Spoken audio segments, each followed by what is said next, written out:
आप सभी लोगों का स्वागत है फिर से एक बार दुरान क्रिक जोन में। आशा करता हूँ आप सभी लोग सही सलामत होंगे। तो चलिए शुरू करते हैं आज का वीडियो, जो कि आज एशिया कप का शुरुआत हो चुका है और जहां पे आज मुल्तान से इस एशिया कप 2023 का शुरुआत हुआ, जहां पे अगर आप देखें तो पाकिस्तान और नेपाल के बीच पहला मुकाबला था और ये नेपाल का पहला ये डेब्यू एशिया कप था, क्योंकि नेपाल इससे पहले एशिया कप नहीं खेले थे और इसलिए उनके लिए एक बहुत ही बड़ा दिन था और पाकिस्तान के लिए भी बहुत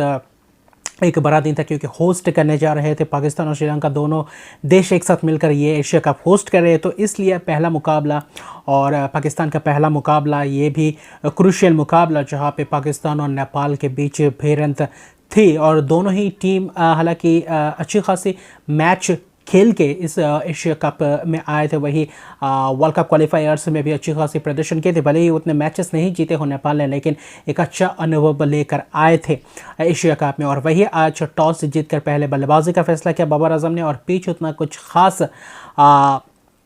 गेंदबाजों के लिए तो मददगार नहीं थे, क्योंकि थोड़े बहुत क्रैक्स थे पिच में, लेकिन फिर भी ये रन से भरी हुई पिच थी, तो इसलिए शुरुआत अच्छी खासी देना था पाकिस्तानी सलामी बल्लेबाज जो कि फ़खर जमान और इमामुल हक। और फ़खर जमान पिछले कुछ मुकाबले से उतने ख़ास बल्ले से रन्स नहीं बटोर पाए थे, इसलिए मुकाबला और भी ज़्यादा। और क्योंकि ये आप बड़े मुकाबले आने वाले हैं, उससे पहले अगर देखें तो टूर्नामेंट के शुरुआत के मैचेस से आप लय में अपने आप को देखना चाहते हैं और इसलिए टीम के लिए और भी ज़्यादा फ़ायदेमंद साबित हो, इसलिए आप अपने आप को पूरी तरीके से तैयार रखना चाहते हैं। और जहाँ पे फ़खर जमान इमामुल हक अच्छी खासी शुरुआत की थी, दोनों को करीबन देखे तो अच्छी खासी शुरुआत, ऐसा लग रहा था कि शायद वो सूझबूझ भरी पारी खेलेंगे और वही इससे शुरुआत करेंगे, एक अच्छी पार्टनरशिप लगाने को देख रहे थे। और वही शुरुआत में भी इमामुल हक को एक लाइव और जीवनदान मिला, लेकिन फिर भी देखें तो उस जीवनदान को उतने लंबे रन्स में तब्दील नहीं कर पाया। और यहीं पे देखें तो फ़खर जमान भी उतना ख़ास अंदाज में, हालांकि कुछ चौके जरे, लेकिन फिर भी देखें तो उतना ख़ास प्रभावशाली परफॉर्मेंस नहीं दे पाए। फिर से आज एक बार चूक हो गई दोनों ही सलामी बल्लेबाजों को पावर प्ले का अंदर ही चलते कि जहां पे फ़खर जमान को करण केसी की शानदार गेंद पे और बाहर जो उनको थोड़ी बहुत बाहर आउटसाइड ऑफ स्टंप के बाहर थोड़ी बहुत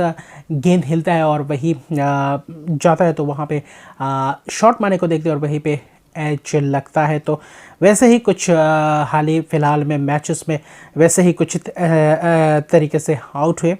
और सोमपल कमी जो एक अच्छी खासी गेंदबाजी क्रम थे नेपाल में, तो अच्छी खासी गेंदबाजों ने भी शुरुआत की नेपाल से, जो थोड़ी बहुत उम्मीद थी कि एक बड़ा प्रेशर मैच था, बड़े टीमों के खिलाफ कैसे खेलते हैं, और उनके गेंदबाजों ने आज अच्छी तरीके से क्लिक करके दिखाया। जो कुछ शुरुआत थी, अच्छी खासी शुरुआत दी थी गेंदबाजों ने, वहाँ पे रनआउट्स, कुछ अच्छी खासी फील्डिंग भी देखने को मिली, लेकिन पूरे मैच में देखे तो उस इनिंग्स में नेपाल की तरफ से उतना खास फील्डिंग प्रदर्शन दिखाई नहीं दिया। और आखिर में जाकर देखे तो बीच में 2 विकेट गंवाने के बाद बाबर आजम कप्तान अच्छी खासी सूझबूझ भरी पारी के लिए पहले थोड़ी बहुत धीमी तरीके से शुरुआत की, रिजवान के साथ अच्छी खासी एक पार्टनरशिप बिल्डअप करने की कोशिश की, क्योंकि 2 विकेट बहुत ही जल्दी गिर गए थे, तो रिजवान के साथ भी रिजवान ने भी अच्छी खासी अपना तगड़ा परफॉर्मेंस दिखाया, लेकिन रिजवान को भी चलता किया दीपेंद्र सिंह एरी ने क्या शानदार तरीके से थ्रो मारा, वहीं पे डायरेक्ट हिट, दोनों ही रनआउट डायरेक्ट हिट पे चलते बनाए। और यहीं पे रिजवान के शानदार 44 रन की पारी देखने को मिले 50 गेंदों में, जो अच्छी खासी पारी थी और पार्टनरशिप भी अच्छी खासी बिल्डअप हो रही थी कप्तान बाबर आजम के साथ मिलकर। वहीं पे चाहिए था पाकिस्तान को एक अच्छी शुरुआत और वहीं पर भी कामयाब थे, जो थोड़ी बहुत इस विकेट के लिए करीबन देखे तो 76 रन के करीब पार्टनरशिप थे, तो अच्छी 86 रन के करीब पार्टनरशिप थे, तो अच्छी खासी शुरुआत थी। उसके बाद रिजवान के विकेट गिरने के बाद आगा सलमान भी स्वीप मारने गए थे, वहाँ पे अपना विकेट गवा गए। और उसके बाद फिर से वही ऐसा लग रहा था कि नेपाल अपने आप को पूरी तरीके से डोमिनेट करेगा इस मुकाबले में गेंदबाजी की तरफ से, जो अच्छी खासी गेंदबाजी चल रही थी 32-33 ओवर तक। और उसके बाद अचानक से बाबर आजम कप्तान और इफ्तिकार के बीच एक पार्टनरशिप लगी, जो थोड़ी बहुत सूझबूझ भरी पारी से शुरुआत कर रहे थे और वहाँ पे एक अचानक लंबा पार्टनरशिप लेकर और थोड़ी बहुत तेज़ी से खेलने की कोशिश की, जहाँ पे 33वें ओवर तक का देखें तो किसी भी ओवर में 10 से रन से ज़्यादा नहीं आए थे, 10 रन भी नहीं हुए थे पार ओवर में अगर आप देखें तो किसी भी ओवर में। लेकिन जब 34वें ओवर कुशल फुर्तेल को कप्तान के नेपाल के कप्तान ने गेंदबाजी डालने के लिए बुलाया और तभी उस ओवर में 10 रन, उसके बाद से 10 के ऊपर से रन्स आए ओवर में और उसके बाद अच्छी खासी रन्स बटोरते गए और तेज़ी से रन्स बटोरते गए और अच्छी खासी पार्टनरशिप भी बिल्डअप हुई और वही तरीके से अच्छे खासे चौके चक्कों में भी डील किए और आखिरी के 10 ओवर में करीब 129 रन जोड़े, जहाँ पे आखिरी के 5-7 ओवर में पूरी तरीके से टूट पड़े थे। सोमपल कमी जैसे जो पहले 30-35 ओवर तक अच्छी खासी गेंदबाजी किए थे और वहाँ पर उनके ऊपर टूट पड़े थे और अच्छी खासी गेंदबाजों के ऊपर भी अच्छी खासी अटैकिंग कर रहे थे और वहीं पर इफ्तिकार अपना पहला मेडन शतक ओडीआई शतक जरा, जो कि एक अच्छे अहम वक्त पे आया है। उसके बाद अब भारत के साथ मुकाबला है, उससे पहले एक अच्छी तरीके से लय प्राप्त कर चुके हैं। हालांकि नाबाद रहे थे, 109 रन बनाकर 71 गेंदों में 4 छक्के और 11 चौकों की मदद से। वही दूसरी ओर कप्तान बाबर आजम का भी 19वां ओडीआई शतक जरा इस मैच में और एशिया कप की शुरुआत में बहुत ही लंबा स्कोर बनाया, बहुत ही बेहतरीन बाबर आजम का जो क्लास और जो कंसिस्टेंसी थी वो कंसिस्टेंसी आज देखने को मिली। क्या आगे आने वाले जो मुकाबले होंगे एशिया कप में, अगर अब सुपर 4 के लिए क्वालिफाई कर जाए तो और भी मैचेस मिलेंगे, तो क्या बाबर आजम एक छाप छोड़ सकते हैं और क्या भारत के खिलाफ अच्छी खासी प्रदर्शन ऐसे ही दे सकते हैं या नहीं। हालांकि 131 गेंदों में आखिर में उनका भी स्ट्राइक रेट बढ़ा और वहीं पे 131 गेंदों में 151 रन की शानदार पारी खेलते हुए आखिर में आखिरी ओवर में जाकर अपना विकेट गंवाए। लेकिन बहुत ही खूबसूरत वो पारी थी जहाँ पे 151 रन यानी 150 रन की पारी 131 गेंद में, जहाँ पे 4 छक्के 14 चौकों की मदद से बेहतरीन इस पेस को बनाए रखा और आखिर में ऐसे ही प्रदर्शन अगर करते, पहले शुरुआती सेशन में वक्त लगाकर अगर आखिर में ऐसे प्रदर्शन करते तो इससे बड़ी बात क्या हो सकती है। और इफ्तिकार और बाबर आजम के बीच जो 5 विकेट थोड़ी बहुत 4 विकेट गंवाने के बाद जो थोड़ी बहुत पीछे धीमे चल रहे थे और 34वें ओवर से जो शुरुआत की थी वहाँ 15-16 ओवर में पूरी तरीके से मैच का रुख पलट दिया और आखिर के 7-8-10 ओवर में पूरी तरीके से मैच ही अपनी तरफ रुख किया है। और वहीं पे अगर आप देखें तो बाबर आजम की ये शानदार प्रदर्शन और एशिया कप में अच्छी खासी शुरुआत दे दी, तो भारत को भी अच्छी तरीके से प्लान करके आना पड़ेगा दूसरे मैच में, क्योंकि पाकिस्तान का दूसरा मैच है भारत के खिलाफ। भारत का पहला मैच है पाकिस्तान के खिलाफ 2 तारीख को, 2 सितंबर को। हालांकि ये मुकाबला खेला जाएगा श्रीलंका के कैंडी में पालकेले इंटरनेशनल स्टेडियम में, तो अच्छी खासी वहाँ पे स्पिनर्स को मदद मिलती है। शायद ऐसे रन उतना लंबा ना हो, लेकिन फिर भी बहुत ही तगड़ा और कंटेस्ट देखने को मिलेगा। और वहीं पे अच्छी खासी गेंदबाजी की, 2 विकेट सोमपल कमी को मिले लेकिन महंगे रहे आखिर में। जैसे कि मैंने बोला संदीप लमिचा ने भी 1 विकेट चटका, लेकिन फिर भी देखें तो अच्छी खासी ऑप्शंस थे, बॉलिंग ऑप्शंस। लेकिन आखिर में जाकर 50 ओवर में 342 रन जोड़े 6 विकेट के नुकसान पे। और वही नेपाल ने जो थोड़ी बहुत प्रभाव डाला था गेंदबाजी से और आखिर में जो 10 ओवर में रन्स गंवाए, तो वहाँ से उनको एक्सपीरियंस मिलेगा कि कैसे बड़े मैचेस में एक भी क्षण उनको वापसी करना नहीं देना है। अगर थोड़े बहुत वापसी करवाने के लिए मौका दे दिया तो बाद में शायद पछताना पड़े। और मौके कैचेस फील्डिंग भी अच्छी तरीके से, क्योंकि बहुत ही साधारण सा फील्डिंग मिस किया, जिसके कारण थोड़ी बहुत आखिर में जाकर यही चीज़ें भुगतने पड़े और बाबर आजम का भी थोड़े बहुत जीवनदान मिले। तो कुल मिलाकर देखें तो थोड़ी बहुत फील्डिंग ने भी मदद की पाकिस्तानी दोनों ही बल्लेबाजों को और अच्छी खासी बल्लेबाजी उन्होंने भी करके दिखाया। तो पूरी तरीके से मैच में प्रभाव डाला और दोनों ही बल्लेबाजों ने आखिर में 343 रन का विशाल सा लक्ष्य था नेपाल के सामने। तो करीब ऐसा लग रहा था कि शुरुआत में क्या मुकाबले में अच्छी तरीके से यूटिलाइज कर पाते हैं बल्लेबाज उनके गेंदबाजों को, और उनके गेंदबाज जो तेज़ तरार गेंदबाज हैं उनके सामने शायद बहुत ही कम खेले होंगे और ऐसे तेज़ तरार गेंदबाजी लाइनअप शायद ही उनको मिला होंगे, क्योंकि एसोसिएट नेशंस में जो तरीके से लीग और मैचेस अपने एक दूसरे के विरोध खेलते रहते तो शायद इतने पेस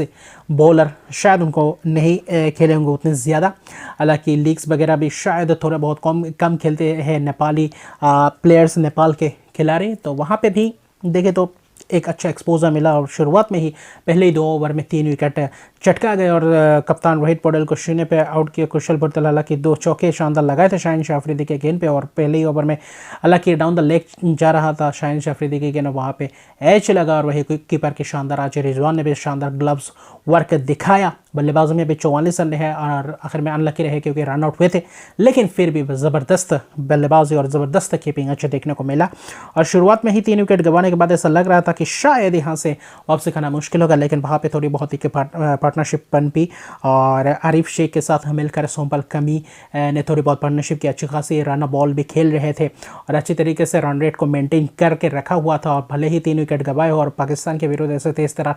पेस और इससे तेज तरह अच्छी खासी गेंदबाजी लाइनअप के सामने अच्छी तरीके से बल्लेबाजी कर रहे थे, लेकिन वहाँ पे भी हारिस रऊफ के जो खौफ था हारिस रऊफ का और क्या तेज़ तरह गेंदबाज था, वहाँ पे थोड़ी बहुत बीट होते हुए दिखाई दे और वहीं पे थोड़ी बहुत दिक्कत का सामना करना पड़ा। हालांकि आरिफ शेख 26 रन की पारी के लिए, सोमपल कमी ने भी 28 रन की पारी के लिए, दोनों कहीं चलता कि हारिस रऊफ ने। और उसके बाद से जो बाकी के बल्लेबाज थे उनको पूरी तरीके से अपने जाल में फंसा दी और पूरी तरीके से हावी हो गए गेंदबाज पाकिस्तानी। और आखिर में जाकर जो शादाब खान की जो कमी थी, शादाब खान जो लेग स्पिनर थे वो अच्छे खासे आकर आखिर में पूरी तरीके से जो बचा कुचा कसर था वो पूरी तरीके से निपटा दिया। और शादाब खान ने आखिर में जाते जाते 4 विकेट चटका गए। 6.4 ओवर में 27 रन देकर 4 विकेट शानदार स्पेल और सभी जो 5 गेंदबाजों का इस्तेमाल हुआ, सभी 5 गेंदबाजों ने आज विकेट लिया। मोहम्मद नवाज ने भी 1 विकेट, यानी कुल मिलाकर 5 विकेट तेज़ गेंदबाजों ने और 5 विकेट स्पिनर्सों के खाते में गए। तो अच्छी खासी हारिस रऊफ और शाहीन शाह अफरीदी के खाते में 2-2 विकेट और ज़बरदस्त गेंदबाजी रही। और बीच में थोड़ी बहुत जो पार्टनरशिप थी, ऐसा एक दिया था कि शायद 200, 210, 15-20 तक अगर पहुंचते तो अच्छे खासे टक्कर देगी, क्या ज़्यादा से ज़्यादा क्लोज पहुंच सकते। हालांकि 50 ओवर खेलने को देख सकते या नहीं, लेकिन वहीं पे थोड़ी बहुत कमी रह गई। लेकिन ये एक्सपोजर मिला है, बहुत ही अच्छा एक्सपीरियंस मिला है। हालांकि 23.4 ओवर में ऑल आउट हो गए 104 रन बना के और विशाल से मार्जिन से ये मुकाबला जीता। 238 रन, बहुत ही बड़े मार्जिन से ये मुकाबला जीता और शानदार क्रेडिट जाता है बल्लेबाजों को, इफ्तार को और ख़ास तौर पे जाता है बाबर आजम कप्तान को जो 150 रन बनाया, वही मेडन ओडीआई शतक और वो भी 71 गेंदों में। तो खूबसूरत ये प्रदर्शन बल्लेबाजी में भी और गेंदबाजी में अच्छी खासी। और अभी भारतीय टीम के सामने कैसे प्रदर्शन करते हैं ये देखने लायक बात होगा। भारतीय टीम भी कैसे किस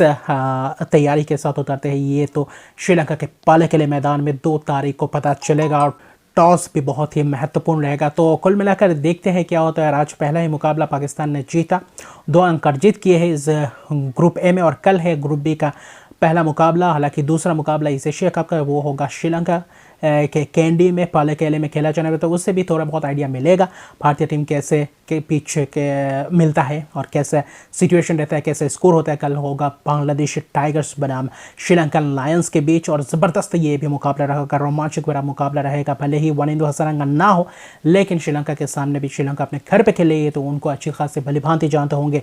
कैसा उनका पिच खेलता है और कैसे खेलते हैं। और तमीम इकबाल हालांकि नहीं है, फिर भी देखें तो शकीब अल हसन कप्तान है, तो कप्तान कैसे लीड करते हैं ये कल एशिया कप में पता चल जाएगा, क्योंकि वर्ल्ड कप में भी वो कप्तानी करेंगे। और इस टीम के साथ महमदुल्ला रियाद जैसे खिलाड़ी नहीं है, कि दिग्गज खिलाड़ी नहीं है, तो इन खिलाड़ी जो स्क्वाड लेकर के अच्छी खासी स्क्वाड है, थोड़ी बहुत युवा है, तो ओपनिंग सलामी बल्लेबाजी कैसे करते हैं ये देखने लायक बात होगा। कैसे गेंदबाजी बल्लेबाजी करते हैं बांग्लादेशी टीम श्रीलंका के सामने और श्रीलंका टीम भी कैसे अपने आप को प्रस्तुत करते हैं इस मैच में। और दोनों ही टीम तगड़े है और लड़ाई करने को चाहने चाहते हैं, तो ऐसे बड़े मुकाबले के लिए कल ज़बरदस्त एक और दिन देखने को मिलेगा कि कल बहुत ही बड़े टक्कर के मैचेस देखने को मिलेंगे। तो अभी के लिए इतने हैं। अगर अभी तक मेरे चैनल को सब्सक्राइब नहीं किया तो मेरे चैनल को सब्सक्राइब कर दीजिए, लाइक शेयर कमेंट जरूर कीजिए। तब तक के लिए गुड बाय।